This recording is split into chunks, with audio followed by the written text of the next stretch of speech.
We actually did it! We are winning the Dragon Zone, and I was worried for a time that that was not going to happen. But we've done it. Dragon Zone is about to be wrapped up against a very impressive team, and also a team that betrayed us in the past. So stick around in this video for an overview of the action. Man, this was a crazy season.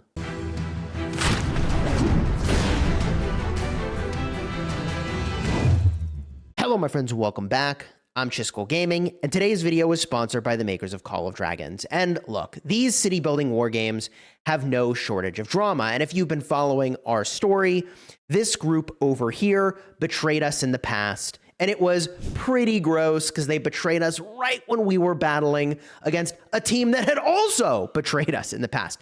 These guys used to be a part of our group, and they left, and their intention, as I understood it, this season was to end our existence. And in the face of that, we said, hey, you know what? We're gonna make this a competitive season. So just to set the stage for the allies and the fighting in this video, what I think I wanna do in this video is review briefly the players that are on the field, the sequence of the fights, and in other videos, I'll do some detailed reviews, including footage of battles like at the passes when we held them off 2v1, on the ridge when we took the final spires, and more, all right? So if that's the sort of thing you're interested in, consider smashing the subscribe button, and let's get into it. Oh man. So in this season, we knew we were up against a group that had betrayed us. I didn't even know till recently, like, apparently their intention was to end us this season, right? To deliver the final blow or whatever that means. I don't know. I can't keep up with this drama, okay? But this group over here, COC, is extremely impressive, very strong. And they approached us and said, hey, do you want to work together this season and be allies? Which I really appreciate. And I think our response to them, and I'm not in Diplo, but our response to them was, we would love to work with you. However, we want this to be a balanced season. And so what ended up happening is COC allied the group that had betrayed us. And if you're wondering why aren't you saying their names out loud, it's actually kind of funny, but YouTube literally limits monetization when I use these two names together.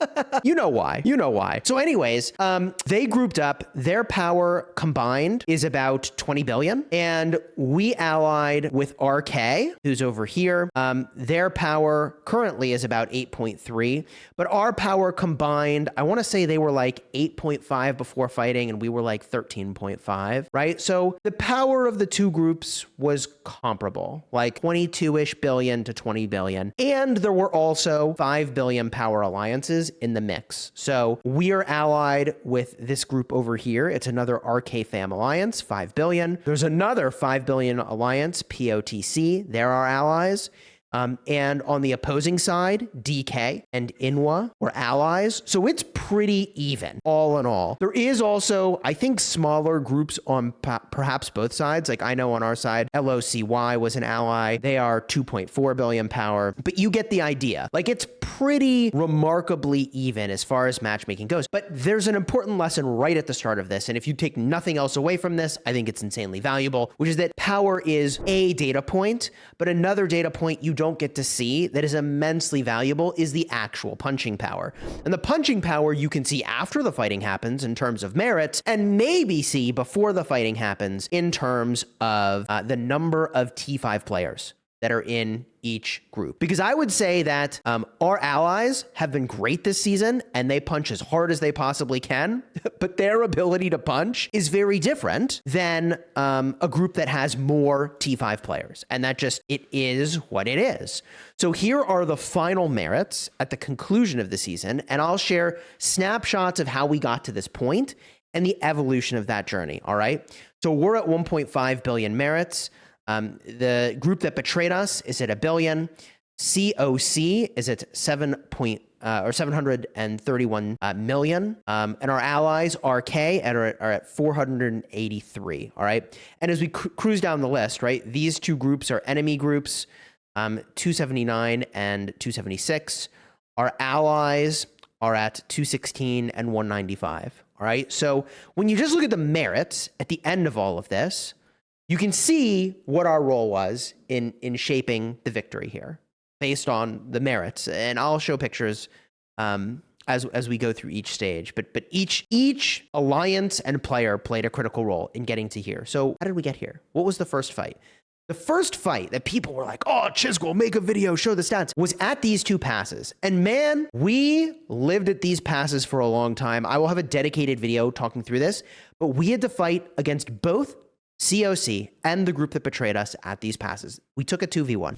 Not in our favor. The 2 of them, so it was their combined power of 20 billion versus our 13.5. And we held this area, and the entire time, we only lost 2 flags, which when we went into uptime, it was these 2 over here. We just rebuilt them. Some of these flags are no longer here, and all of their land is no longer here because of what happened next. Because we held this position for 6 or so days, all right? And the next thing that happened was actually, I should say at the same time that was happening, there was a battle going on in this zone over here, all right? Hollandale.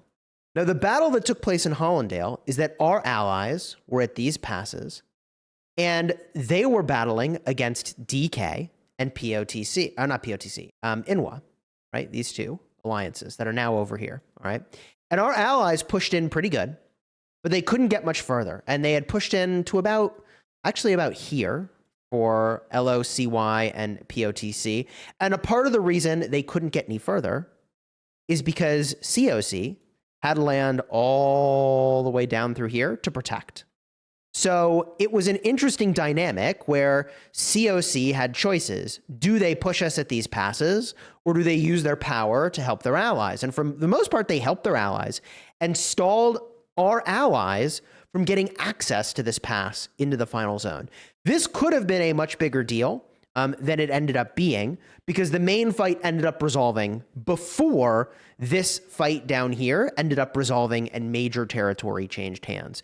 So I think this fight could have taken many more days to come to a conclusion before it would start to influence the fight between COC, the people that betrayed us, and us, right? So now we can talk about the main event, the Dragon Zone opening. And at the start of the zone, let me tell you, I will have more footage of this in like a detailed video, but you don't see any of their territory here because they deleted it all. And the reason they deleted their territory showing their entry into the zone is that they were ultimately pushed into a position where they needed to have forts to survive. But before that happened, we were getting wrecked. I actually was shocked.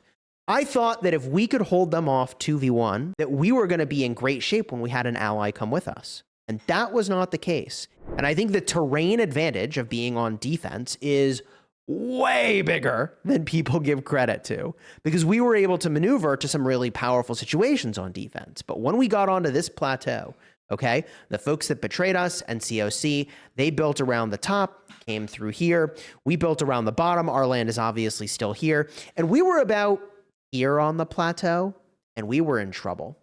I thought that when the second or so day of this fighting started, that we had maybe a 5% chance of winning. It looked bleak.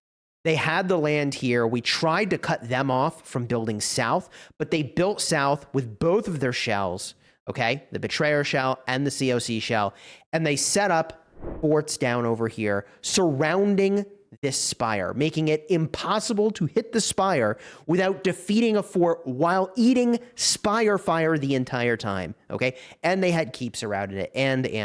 It was a defensive position. Wow, okay? So that was their goal, was to basically get to here, bottleneck us off, and ideally they wanted to push us down. So we were pushed to here, and we rallied. We turned it around. Look, you may not ever have the opportunity to hear a battle speech from Duz, who is an R5 of the Blood Fam Alliance that I'm in. But, I mean, look, this was it. This was the do or die. And we basically very transparently said, either we all show up for the next whatever it takes to get this done, or we lose. And this is it. This is the whole thing. And that is a amazingly short summary of what actually happened. But regardless, we pushed and we took this entire top land back with a tidal wave of activity. An unbeatable. We walked all over their land until they no longer dared leave their cities. And that is not an exaggeration. I mean, we showed up big. And in that one day, we took the land all the way to this spire. We zeroed a ton of cities. It was surprising how many people we caught out. When you take a spire, you turn this thing on, it starts destroying all the territory it can hit too. It is nasty, man. And then we shoved our way down here. So in the next day, we shoved down towards this spire. These guys, the Betrayer team and COC, they built, and again, I'm not trying to be disrespectful by not saying their name. I just can't if I want the video to at all be monetizable, which is hilarious. So we had them on the run. They built flags all the way to this next choke point, and their goal was to get down these forts so that even if they lost these forts over here, they'd have new forts to work from and then build toward the dragon and keep it going, okay? So even if they were in trouble, their goal at that point became to stall long enough for their allies to potentially win and come to their aid or something to that effect, right? Just keep working through choke points, keep moving around. But we kept up the pressure, and I just can't believe that overnight, I mean, I was up till 4 a.m. taking this spire and taking out some connecting flags, and we did it. We actually did it. Now, let me show you real quick the merits in each of the stages of this fight, all right? All right, so before any of the fighting started, Blood Fam, that's us, are at 13.5 billion power. Team Betrayer, 10.1 billion power. COC is at about 10 billion power. Our allies in RK are 8.8 billion power, all right? The merits before the fighting started, there were no fights up to this point, at least to my knowledge. I mean, like, maybe there was fighting in some of the other zones. I don't think there was for some of the smaller alliances, but whatever. The merits, 500 million for Blood Fam, 400 million for Team Betrayer. And again, not trying to be disrespectful. I just literally can't have ads run on the video if I am saying these names out loud in synchronicity. COC, about 300 million merits, and RK, 222 million merits. I find that very funny, by the way. Okay, so that's the situation before there's been any fighting at all. Then we had the fighting at the pass, where we did 2v1 against the Betrayer team and COC, all right? And the power, we dropped about 500 million. Team Betrayer did a very good job, I feel, of maintaining their power. They're like about the same. And about 500 million off of COC, all right? And our allies in RK, they were fighting against Inwa and others. They're at 8.8 billion power at this point, all right? The merits, after that fighting, we gained almost 500 million. So we're up to about 1 billion merits almost. Team Betrayer is at 668 million merits. COC is at 442 million merits. And RK is at 353 million merits. So this starts to give you a picture of like what took place in this season, all right? So after we take the first spire and we got to zero a bunch of cities, we're now at 11.7 billion power, so we're dropping. Team Betrayer at 9.35 billion power, and COC at about 8.65, and then RK, our allies, at 8.4, all right? And in terms of merits, we're now up to 1.35 billion. Team Betrayer is at almost 1 billion. COC is at 616 million. Our allies in RK are at 444 million. All right. And then after we took the final spire, which is like, all right, we've won at this point, we were at 11.1 billion power. COC is down to 8.5 billion power. Team Betrayer down to 8.5 billion power. RK at 8.3 billion power. A lot of power loss there. Most of this is not permanent because, well, actually, when we're zeroing cities, there's actually non-trivial power loss, but for the most part, this is all hospital, right? And in terms of final merits, okay, we're at 1.5 billion. So we gained about 1 billion merits over the course of all the fighting. The Team Betrayer is at 1 billion merits total. COC is at about 700 million merits. RK is 475 million merits. All right. So I feel like this gives a like pretty clear picture into the punching level of each of these alliances. When you look at the combination of like, oh, hey, the power plus the merit gain. I mean, I think it's pretty uncontroversial to say that like we made the right choice in Diplo by saying, hey, like, we would really like to ally with UCOC, but we also feel like for this to be the best season possible, we are going to ally with RK. And they were responsive. They were fun to chat with. They were a great ally through and through. And it was a hard fight, and they stuck with us, man. When things were tough, they stuck with us. I mean, they were great. They did a great job. This was a hard fight. And these groups are both not easy to fight, right? These groups are both not easy to fight. You may recall this group betrayed us for a number of reasons, but the reason they split off from, remember, they were in our group. They were actually literally in our group, and they were like, y'all aren't good enough for us. We're better than you.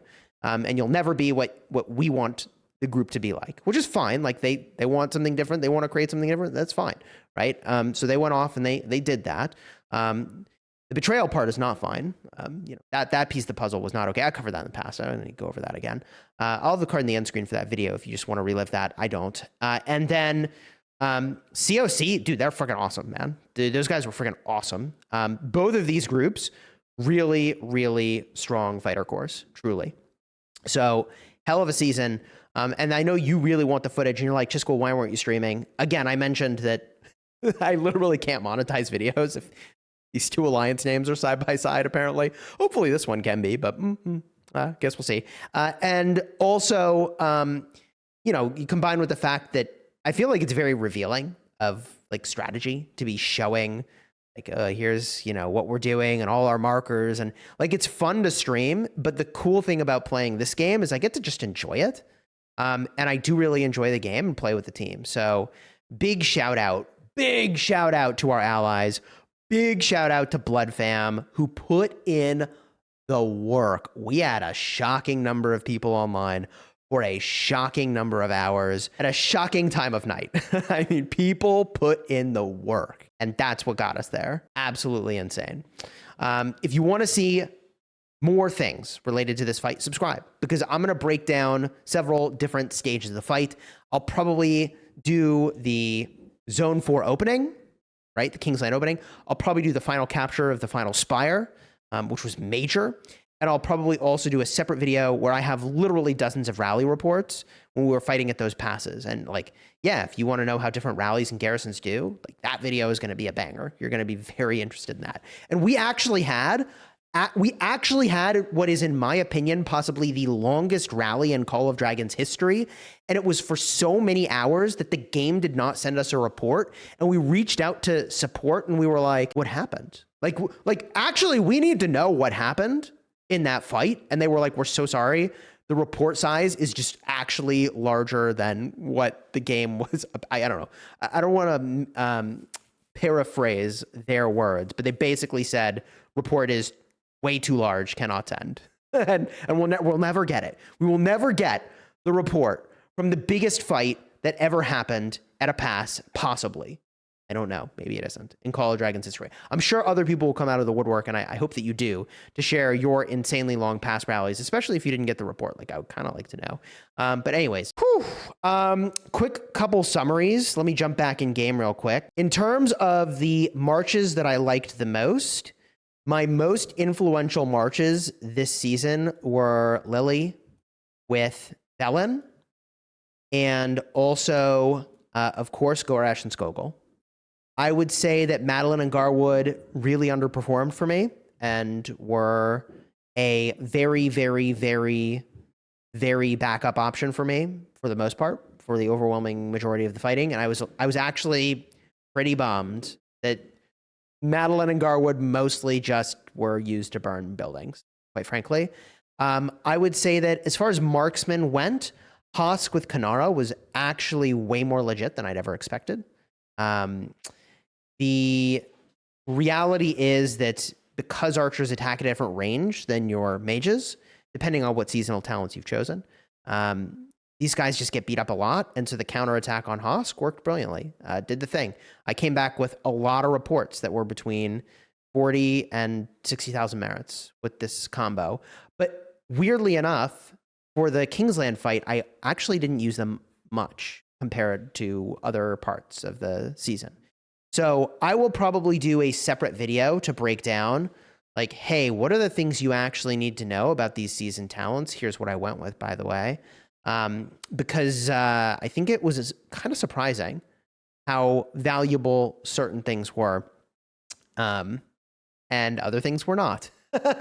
And some of these things are related to being a rally lead, like I was leading rallies. But anyways, I'm getting ahead of myself. I'm like ready to make this video already about season talents and policies, but we'll get there. If you enjoyed this one, throw a like on here, consider subscribing. I'm still very sleep deprived from what it took to get to this point, but some more thoughtful, detailed stuff coming very soon. Hope you'll look forward to it. Until next time, you have fun smashing the kingdom.